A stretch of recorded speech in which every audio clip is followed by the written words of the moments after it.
I think she'll be handing over you the mic. So Samia, I would like to call you to start the introduction. Yeah, hello. Hello, everyone. Greeting you all with a warm good morning, good afternoon, and good evening, depending on where you are joining us. I am Samiha Bhende, and I welcome you all to day one of Sanrakshan, the Business Sustainability Conclave of the Indian Institute of Management, Lucknow. Sanrakshan translates to protection in English. The conclave is a joint initiative between the students of IIM Lucknow's MBA Sustainable Management Program and Center for Business Sustainability. The MBA Sustainable Management Program is the only MBA program offered by any IIMs providing specialization in the field of corporate sustainability. I am proud to be part of the pool of students that IIML is nurturing into future leaders and change makers by embracing the philosophy of sustainability into core management. Today, we have a very special guest among us, and it's a pleasure for me to introduce her. We have Ms. Prarthana Borah with us today. Ms. Prarthana Borah is India Director of CDP, a global not-for-profit headquartered in the UK. She leads the India Program Strategy for Disclosure and Science-Based Target setting of over 100 Indian corporates and cities. An environment sector expert with over 25 years of field experience in climate change, air pollution, conservation, and environmental education, stakeholder engagement nations agencies, and on policy documentation with the Indian ministries. She is a mentor to startups, including the Nexus startup of the Embassy of the United States in India, and advises NGOs and national and global networks for driving sustainability action. She has presented in multiple forums nationally and internationally, in Climate 2008, COP in 2015 in Paris. She was the lead writer of the publication Parampara, prepared by the Ministry of Environment, Forest and Climate Change on climate-friendly sustainable practices of India, released by the Honorable Prime Minister of India, Shri Narendra Modi at COP21. She is a sector expert with the MOHUA's Climate Smart City Framework and has developed the air quality indicators for smart cities. An experienced country head, Ms. Prarthana was earlier India Director of Clean Air Asia, an international not-for-profit set up by ADB. Under her leadership, Clean Air Asia facilitated clean air action plans in 10 cities in India. Today, she is here to address us on the topic of climate change, decarbonization, and circular economy. Everyone, please join me in welcoming Ms. Prarthana Borah. Thank you. Over to you, ma'am. Thank you, Samiha, and thank you for that grand introduction. It sometimes becomes difficult to live up to that kind of an introduction. Before I start, I just want to say that it's a pleasure to be speaking to some of the brightest brains in the country. Unfortunately, when I started working in the environmental space, it wasn't the case. We started very small. Environment was a very important thing at that time. And so it's actually very, very, motivating for someone like me to see that I have an opportunity to talk to some of the to the young and smart minds who will tomorrow, take up leadership roles and be able to impact the entire area of addressing climate change, water security, and forest conservation. So I ideally don't like to use PPTs, but because this is a virtual interaction, I'm going to use some slides. I saw that just before my conversation, you were witnessing this very beautiful film, and it's always soothing. And when I talk to an audience, I always talk about, what does nature really bring to our mind? And we all, the adjectives that come into our mind are beauty, calmness, purity, cleanliness. You think about all the nice things. So I'm going to slightly transition from the beauty and the calmness and the purity aspects to numbers, and I'm going to talk about some numbers. And because this is primarily a community that is going to be part of the business kind of space, the private sector space, or even the economic space, I think it's important for us to understand that we need to transition from nature as a place you go to feel good, to see how we could look at converting it into an opportunity in terms of protecting the space rather than just talking about protecting the space. So I think the opportunity I have here is to interact with you all and bring in some elements that has been part of my work in the last couple of years, where we're looking at the whole space of environment in a more from an opportunity perspective. I know there is the romantic part of it, which is the beauty. And then there is this whole element of doom that we are hearing about, because there is a lot of advocacy movement happening all around the globe in terms of, what's the world is coming to a disastrous end. But I think for us at this point in time, it's also important to look at what is the kind of opportunity we have in terms of addressing, because that's where we need the innovation, we need the new thought processes, and we need to think about, how we can look at alternative methods, and who best can do it is the countries in the global south, because we have an opportunity to change what was the path that was taken by the global north, which has, kind of aggravated the situation. So how do we actually change this whole methodologies and this transition pathways to bring about new thought processes which can help in protecting the environment? So I'm just going to share my screen, and Samiha, just tell me when you can see it, right?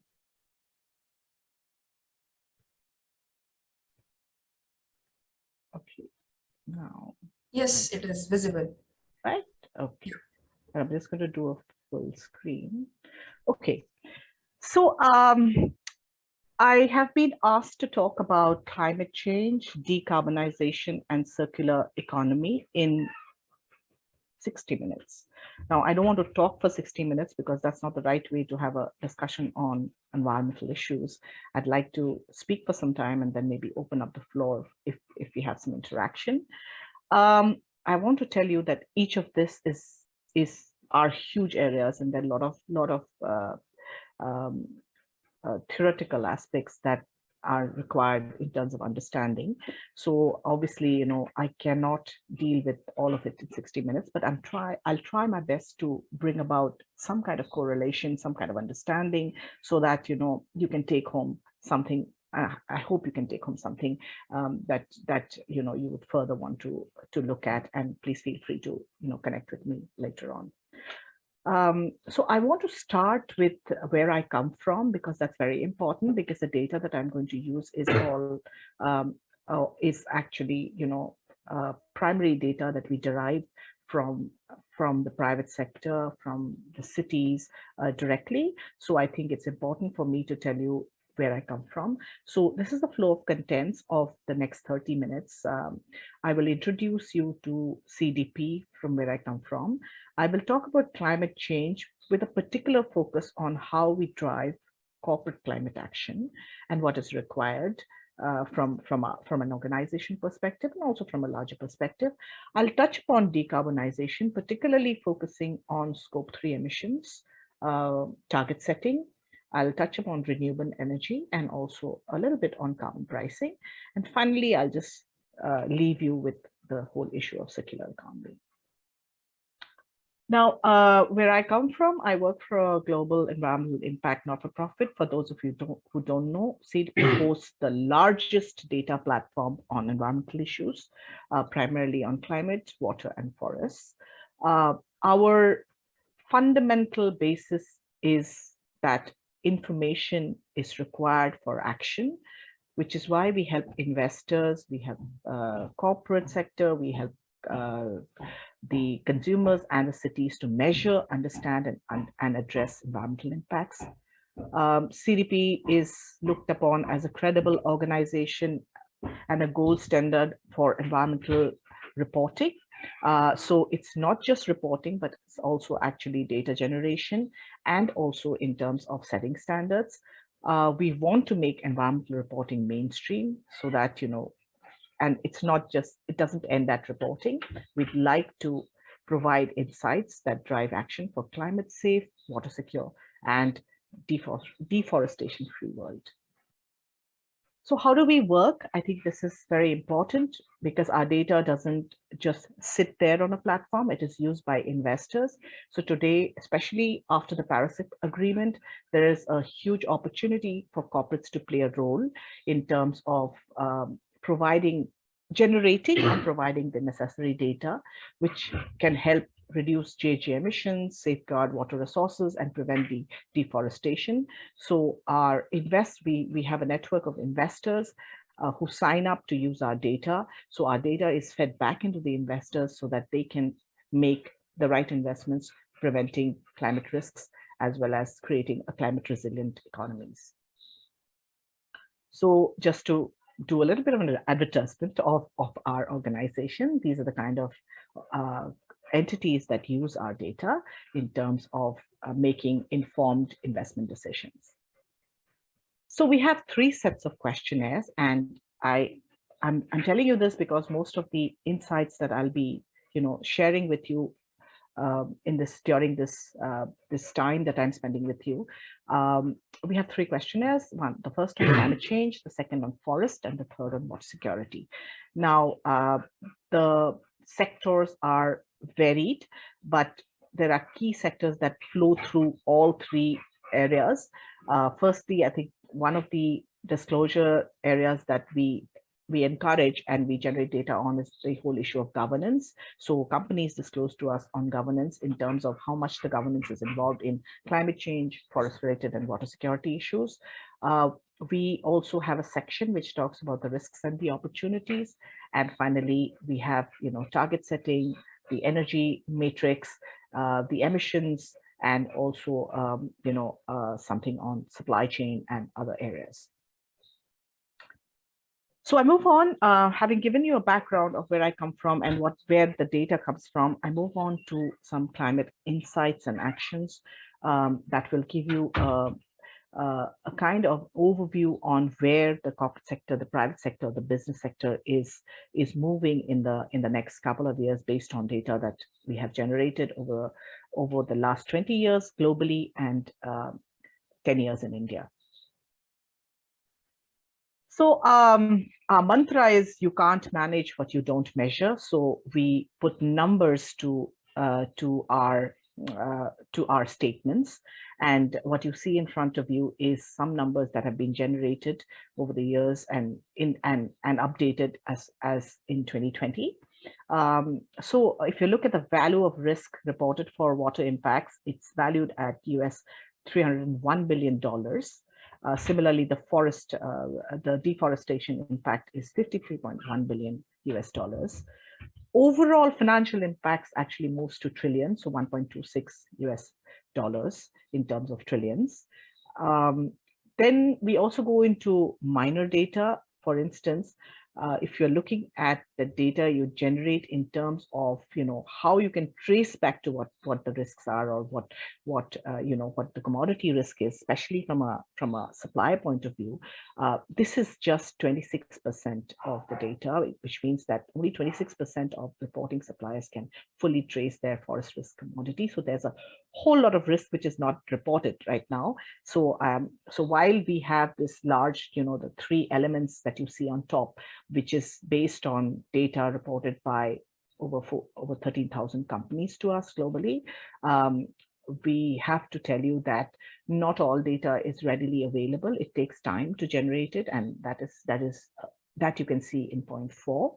But the positive is that almost 220 plus of the world's largest company, they report cumulative gains of realizing business opportunities.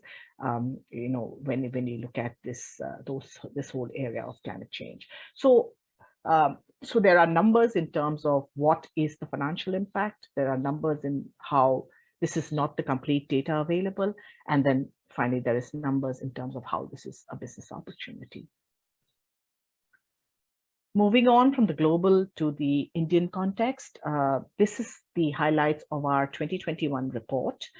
Every year we update the data. So we have a disclosure cycle, and we generate the primary data between the month of March and the month of July. We've just completed our 2022 cycle, and the data is being analyzed. But last year's data where 88 Indian companies disclosed to us, and this is investor requested companies. The 88 companies reported almost over 3,000 billion rupees as the climate risk. So that's a huge amount. 1.2 billion tons of carbon emissions was reported. While I know we have a lot of interest in renewable energy, and we're talking about renewable energy, if you look at these top 88 companies who disclose to us, only 5% of the electricity sourced is from renewable energy sources. What is positive is 85% of the companies have started engaging with the value chain, and 92, actually the number turned 100 yesterday. So 100 companies from India have committed to the ambitious science-based targets. Moving on, global trends and climate action.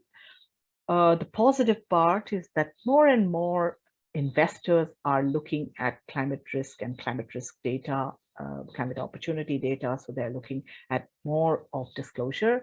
So our data is used by almost 680 plus investors, which is actually $110 trillion in assets.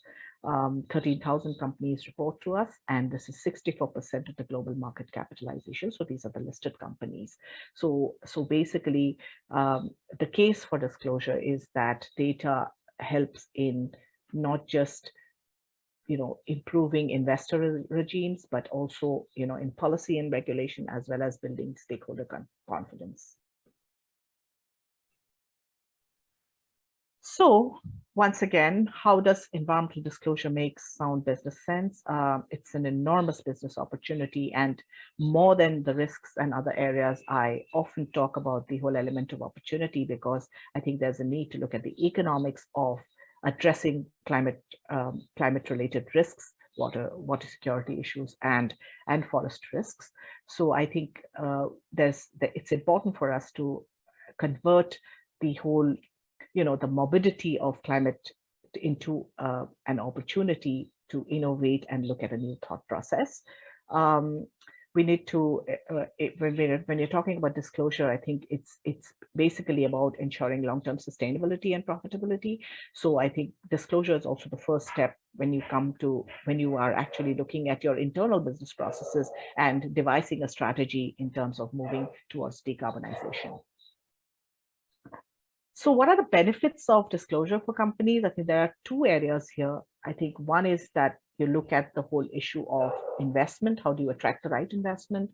And how do you look at, enjoying lower borrowing costs, improving valuation? But on the other side, I think what we also need to look at is that there is a sourcing opportunity. There's risk mitigation in your supply chain, which is another area which is very, very important to to observe and look at. So I think for us, the way when we talk about disclosure and we talk about benefits to companies, I think they're twofold. One is the whole investment area. The other is, of course, how you improve in your supply chain and create resilient supply chain, because that is where your sourcing happens, as well as your distribution happens.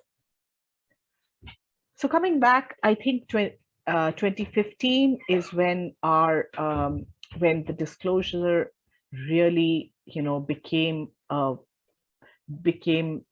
accepted, and it increased tremendously. So we had more than 150% increase between 2015 and 2021 in terms of disclosure. But this has been primarily climate-related disclosure. Over the last 2 years, we've seen that there has been increased water and forest-related disclosures also, which is exciting, because people have started talking about water security, water use, and water reuse, as well as water efficiency, and also try to track their supply chain in the context of commodities which go back to forests. So I've been talking a lot about the risks, and these are some figures, and this is India data. So I think it's important for us to understand the kind of risk. And I told you right in the beginning that this almost the total risk that the 88 companies have kind of identified is almost 3,000 billion rupees, of which the one that is maximum identified the area is acute physical, and this is very understandable because short-term weather events and have become very frequent in the last couple of years.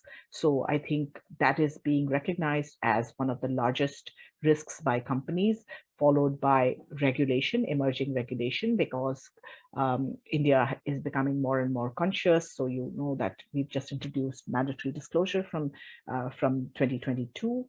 So I think there'll be emerging regulation is another area, but the acute physical is something that we really need to rethink, because that's something we can't change. It's not in our control. So that's a risk that you need to be prepared for, because whether it's short-term floods or short-term drought, or something that is impacting a company's operations in terms of weather events, I think this is something that is becoming a big concern, and this is an identified risk based on what's happening over the last couple of years. In terms of water, the highest risk that has been identified is the physical risk of not having access to water, the amount of water reducing. But it's also interesting to see that we've done with our data some projections, and what we found out is that not acting now on water would actually cost 12 times more, which means if you look at responding to risk, it would be about 365 million rupees. But when you consider the total amount of water related risk, which is over 4,000 million rupees, but if you don't really act on it, this 4,000 million could go up to 12 times. So I think that's probably the reason why I also commented in my previous slide that companies have started disclosing on water. I think this is one of the reasons why, because the internal calculations in terms of not responding also is happening. Moving on to opportunities, because I think while risk is a factor that we all talk about, I think it's important to also look at opportunities. Again, I think this is over 3,000 billion Indian rupees is the identified opportunities, of which about 1,500 billion is in products and services. Now, when I say product and services, if you bifurcate it, out of this, almost 800 billion is in financial products and services in terms of climate bonds, securities. So the financial sector has actually identified opportunities in terms of climate investments. So this is a very positive trend, and it also actually brings us to drive the investment sector to look more and more into climate related risks. The other areas, of course, are market resilience and energy source, and these follow close. So these are some of the opportunities that companies have identified. In terms of water, it's in the efficiency part, because as I told you, the highest risk was in the availability. So obviously the water efficiency is where the opportunity has been identified, followed by resilience and products and services. So I think most companies are now beginning to look at how to be more water efficient, which is where the concepts of being water positive is also coming in. And there are companies who are actually promoting the fact that they're becoming water positive, which actually means that they're reusing and the water. So while I'll not touch upon circular economy separately, I think there is a lot of insights here which can be, which can actually be inferred and can can be brought into the whole concept of circular economy.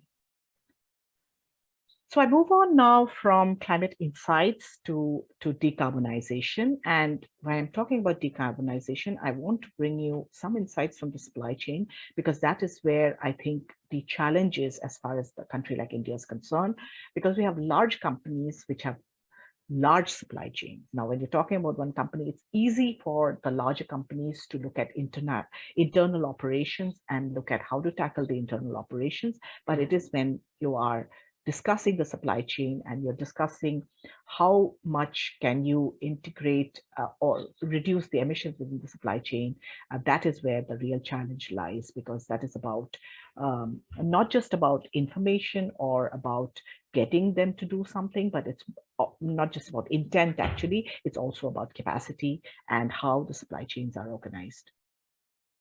So if you look at decarbonization, I think there are some elements that we need to really think about as far as the India goal is concerned. So Government of India is committed to 2070 net zero goal, which is being debated, discussed, sectorally analyzed, and if you ask me, is it possible? I think I would say that I really don't know at this point of time, because it would need a varied answer in terms of different industrial sectors.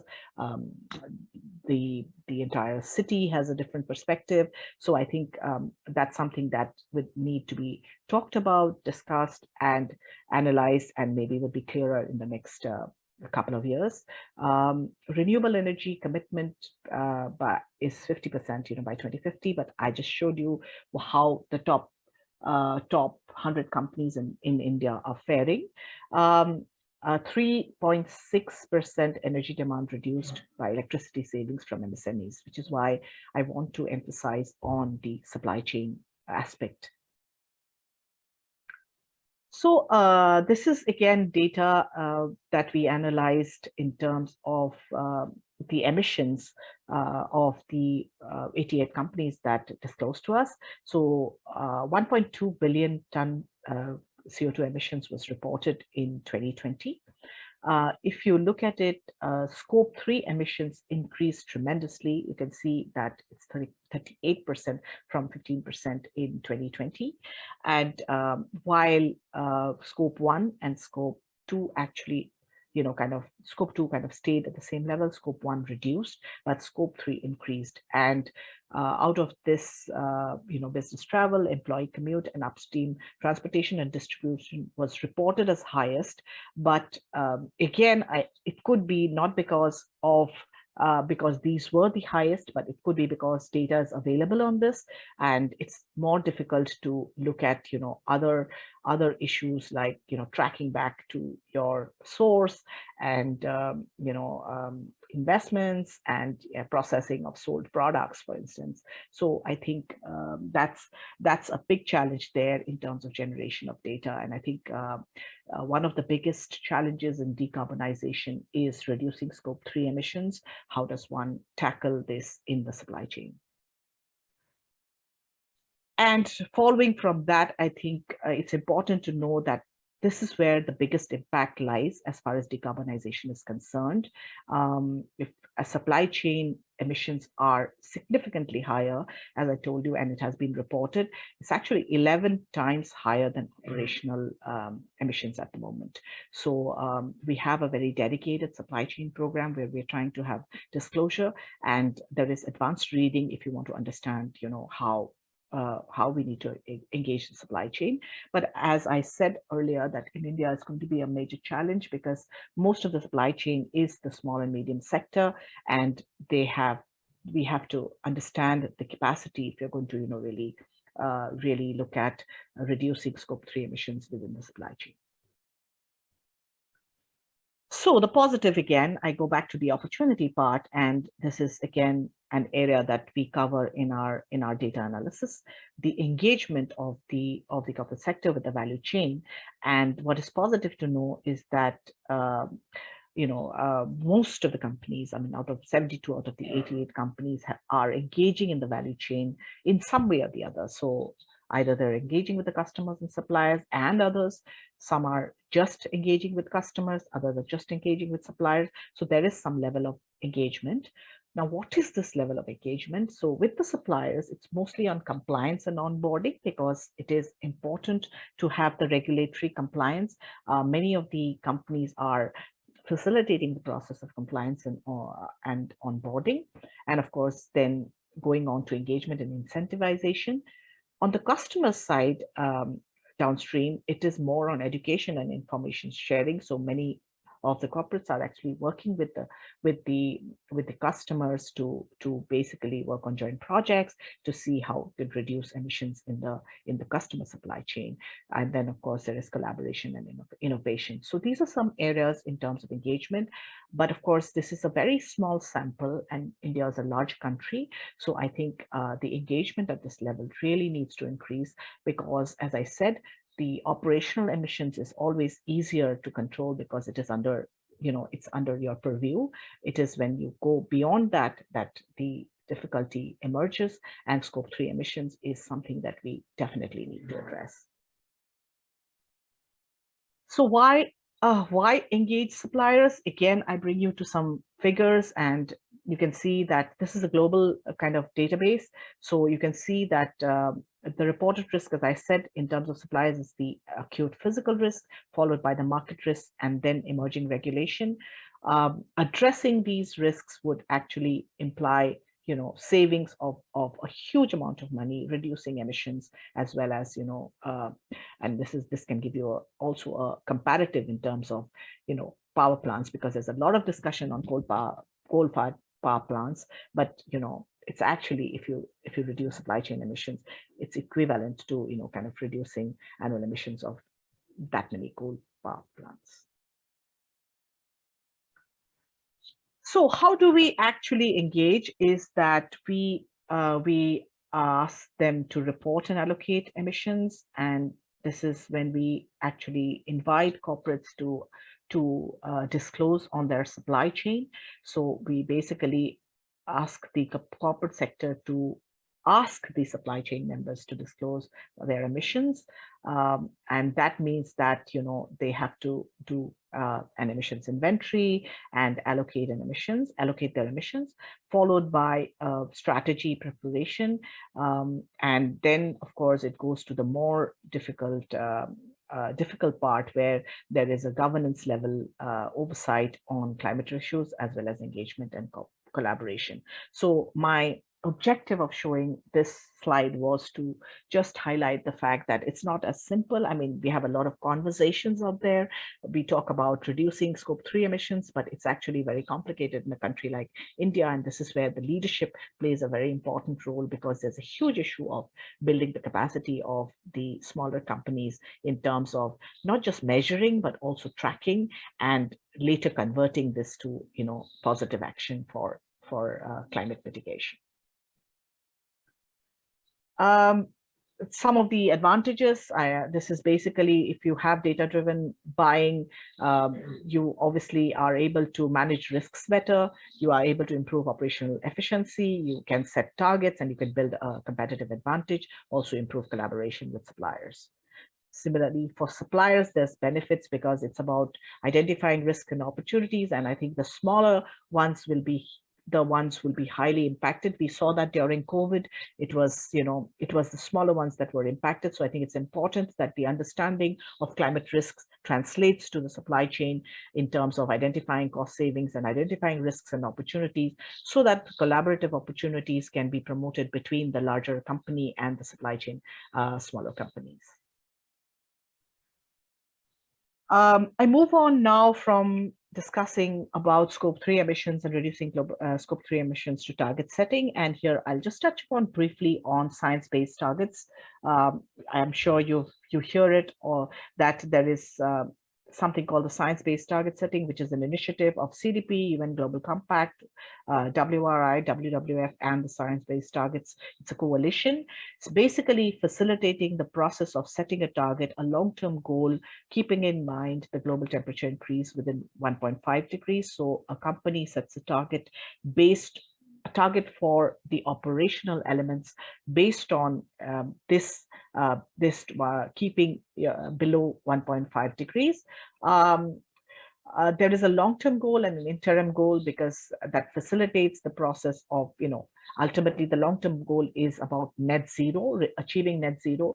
But because we are in a process where we still need to grow, there is an interim target that needs to be set.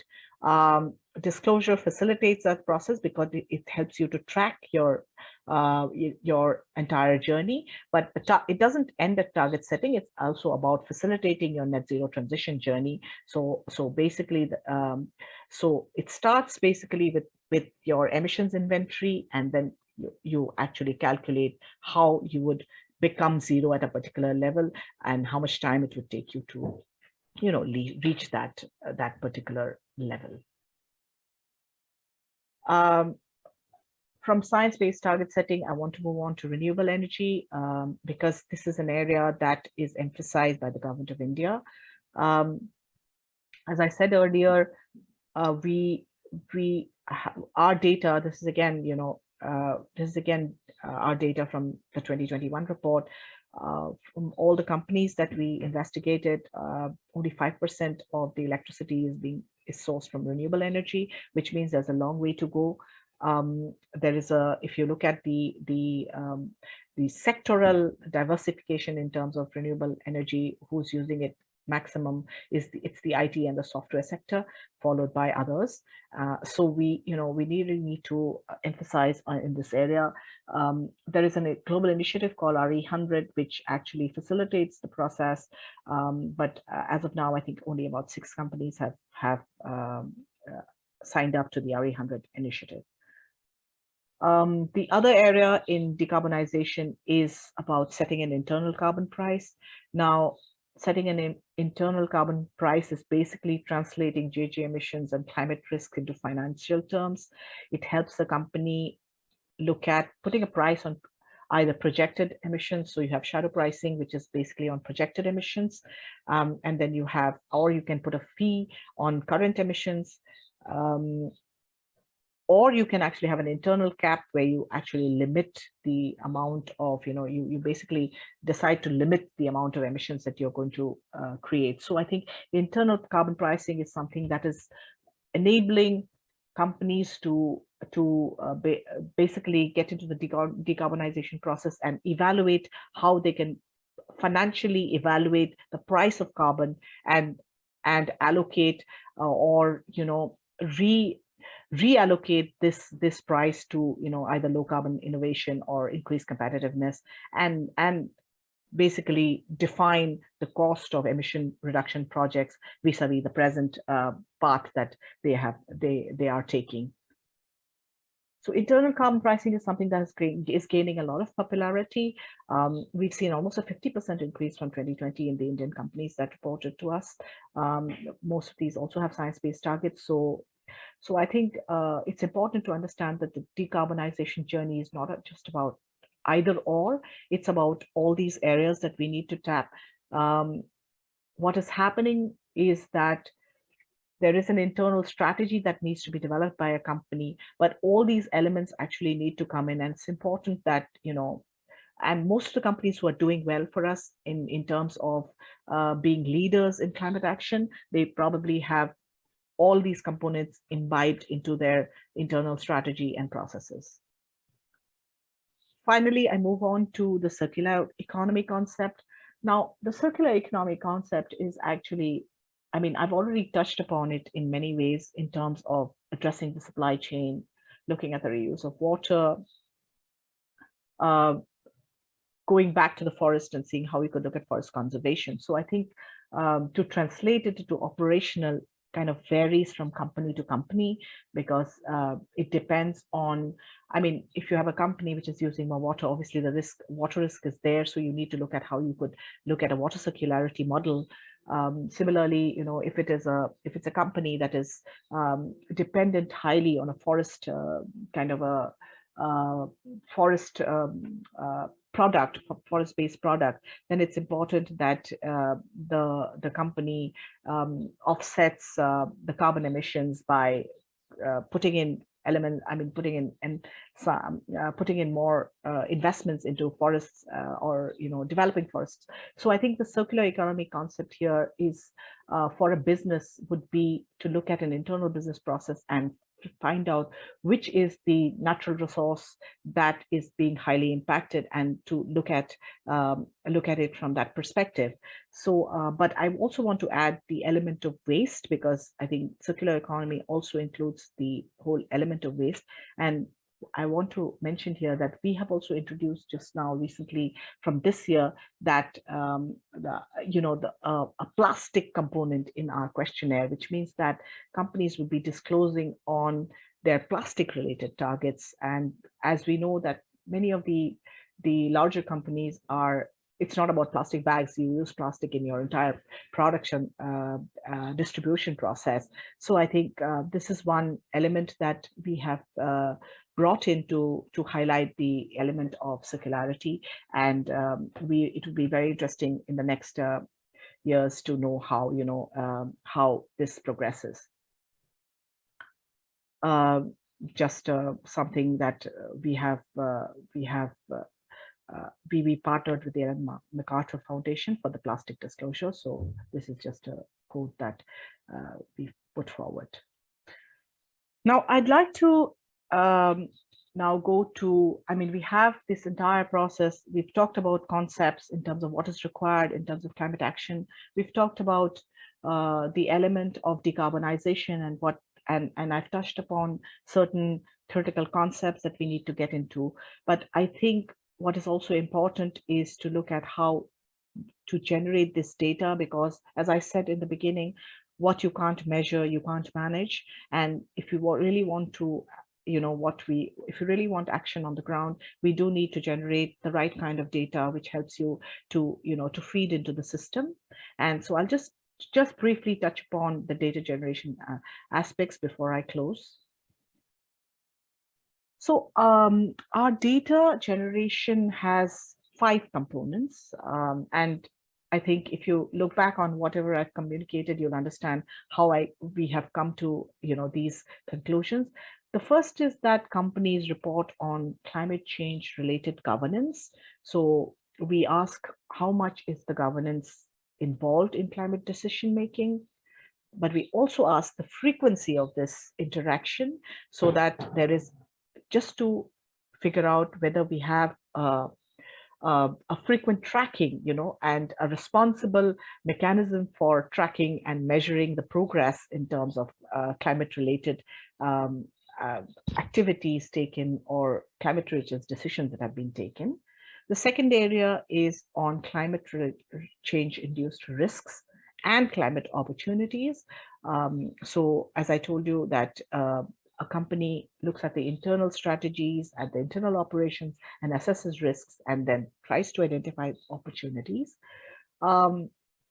We ask companies to disclose on emissions. So I want to say here that the word disclosure sometimes, kind of is a setback. And I just had a very interesting experience yesterday when I was inviting someone to disclose, and they said, we have nothing to disclose, we're doing everything correctly. So I want to say here that, it's not just about, it's not just that someone is policing you, so you need to put it in the public domain. But I think disclosure helps, because you put your data in public domain, and when you put your data in public domain, you actually you look at your internal strategies and processes, and you have a tendency to improve. So so one of the insights that we have is that for most companies and cities that disclose to us, in the first year they disclose emissions, but it's only, it takes almost 2 to 3 years to actually have emission reduction targets. So it's a process of looking at internal strategies. We also have a disclosure on energy matrix, which is why we come up with information on what is the energy mix in a company. And finally, of course, you have disclosure on the value chain engagement. This is what our questionnaire structure looks like, and I just wanted to give you this overview based primarily because many of you would be joining large corporates and you'll be talking about ESG reporting. So I think, it's important to understand what goes into the ESG reporting, because the E part itself is this complicated. And these are some of the areas. I've not mentioned plastics here, but from next year, we'll also have plastics.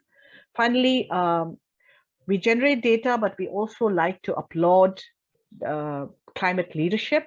So we do not actually give, we do not rate or give, we do not say someone is better or someone is bad. And I think this is quite evident from the fact that companies who disclose to us have revealed that they disclose to us because it helps them to benchmark their work. It helps them to analyze their processes, and also it's good business for them because it helps them keep on track in terms of measuring risks and identifying opportunities.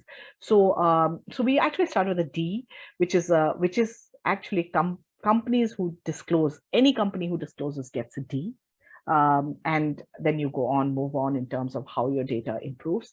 Leadership is when you satisfy all the components in terms of demonstrating leadership as far as climate mitigation is concerned. I want to end with this slide, which is on governance and strategy. So I think it's very important to understand that the companies, the A-listers as we call them, have a very high level of governance involved in climate decision making. Some of them have even board level discussions, very frequent board level discussions, meetings, and assessment, measurement, tracking on climate related issues almost every week to see where they are going. So I think that's a very important area, and we've seen that in our 2021 data, we've seen that almost 98% of the companies have board level oversight on climate related issues. So I think this is a very, very important area, and that is the reason why we focus on the role of leadership in climate related decision making within a company. And as you can see, from this data, this is increasing, and over the years, and in the last year, there's been like almost 98% have some kind of board level oversight in terms of reporting and discussions and tracking of climate related activities undertaken by the company. So I'll end there because I think we have 10 minutes. I'm happy to open up for a discussion because I think it's important. I'm just looking at the chat box. There are questions here. I'm not sure if this is going to be moderated, or do you just want me to take the questions directly? Okay, so I'm just going to take the questions then. So I see here, Ma'am,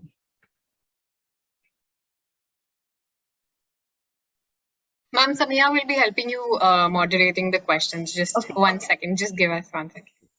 I think we have about 10 minutes, so I think that's good time yes, for having a chat. Yes, ma'am.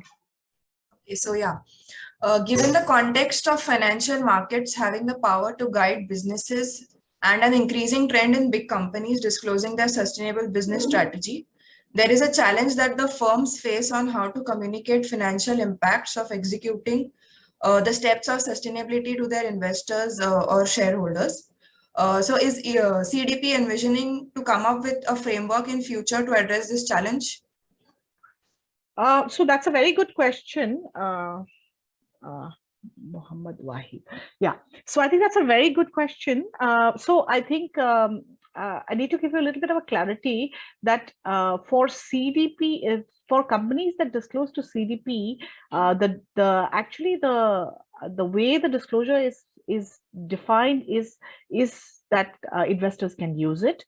For those who don't disclose, it can be a challenge, but companies that disclose to CDP, actually the data is designed in such a way that the investors can use it directly. But of course, the quality of the disclosure might vary, but we ourselves have something called the reporter services where we help facilitate this process. I mean, we don't tell companies how to fill the data, but we do tell them, how it will create much more, impact.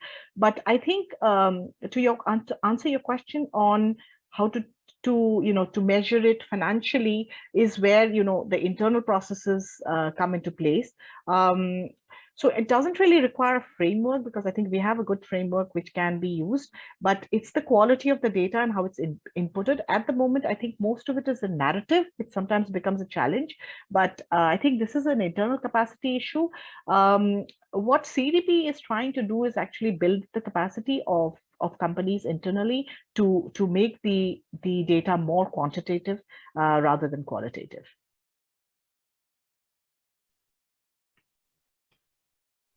Okay, so Tanishk is asking, for any EV sector, we know that battery disposal can be a significant roadblock in terms of waste management.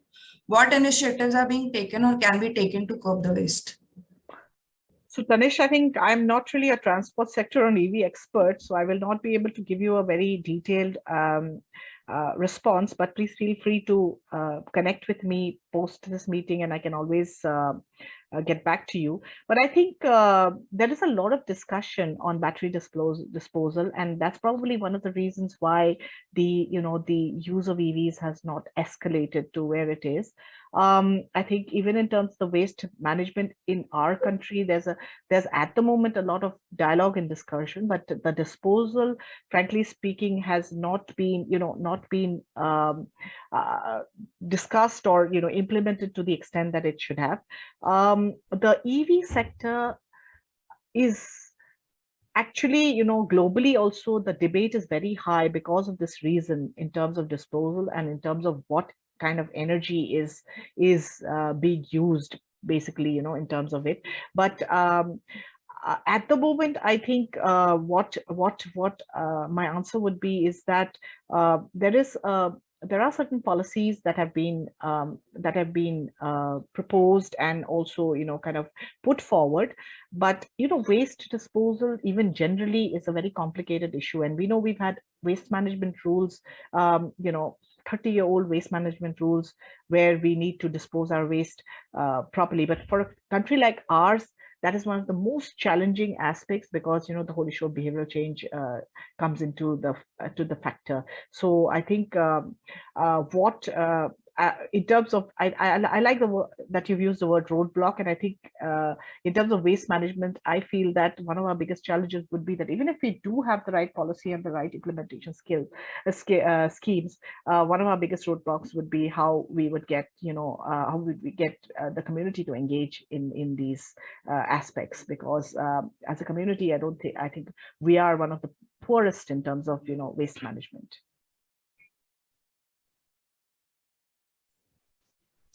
Yeah, so next question is by Kriti. She is asking, while on one hand, the consumers, marketers have become more aware about the involved climate risks, their actions often don't match with intention. For example, there is increased interest to go for online shopping for convenience, resulting in huge transportation of goods from one place to far off place, wastage, packaging materials, etc. So what can be done about this? So I think that's a very good question, and I think we often emphasize on the transportation bit, and this is when I say that this is where the whole circular economy concept comes in, because I think when we talk about circular economy, we only think about the operations and the waste that is generated within the premises, but we don't look at the larger framework of issues like online shopping. And I remember during the pandemic, everyone was very excited about the fact that we were not moving out of our homes, so basically the skies were turning blue, and there was a lot of discussion around it, but nobody really took note of the fact of the 4 layers of packaging that used to go into a product, basically because of the whole issue of health issue, that you wanted to sanitize yourself, so there would be 4 layers of packaging, so, and these would be many times plastic. Now so I think it's what you've asked, a very challenging question. So I think every time a new business opportunity comes into place, the idea is growth of that business opportunity, which has been the case even with online shopping. So we look at one side in terms of the product, we look at one side and we say, okay, this is a great opportunity, it's reducing, it's convenient, you don't have to move out, you save on the premises, so so it does. But then you don't look at the element of waste. So this is where I think right from the beginning it's important to look at disposal while you're looking at the whole issue of resources. So the entire issue of protection of the planet is based on adequate resource consumption, resource use vis-a-vis processes in production that are low energy, efficient energy usage, and then the waste aspect. So I think if businesses also build in the distribution aspect and look at the waste disposal and not transfer the responsibility to someone else, I think that's where it will help. And I shared a slide where I showed you an engagement with customers, and this is where the downstream engagement with the corporate sector becomes very important, because then you start influencing the decisions for packaging and how you're going to distribute. So that is where this whole discussion of the value chain comes in. So I think this entire concept of circular economy is about first where you get your resources from, which is the upstream, and then the whole process, and then the waste generation. So I think one of the things is, how does a company look at it as a holistic process? And online is something to be concerned about, but I think certain online companies have also started looking at the right kind of packaging and the right kind of delivery processes. Thank you.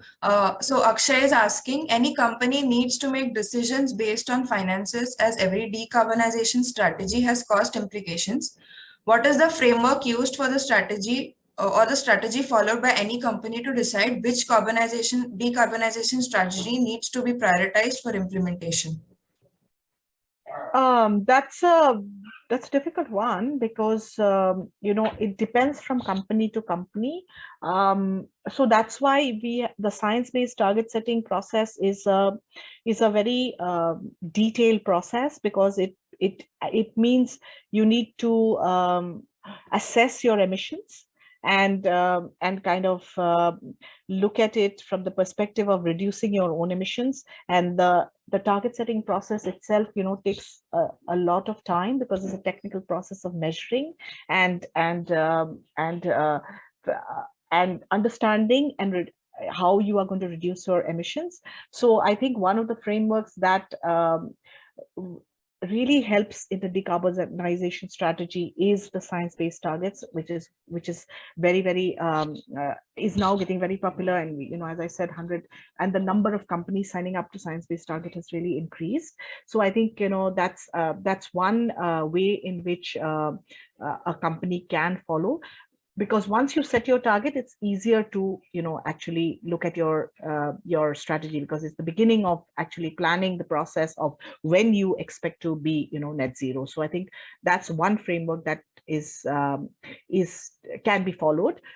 There are also specialist organizations which have developed net zero transition journey, net zero incubation processes. So there's a lot of information out there, and I'm happy to send it to you offline.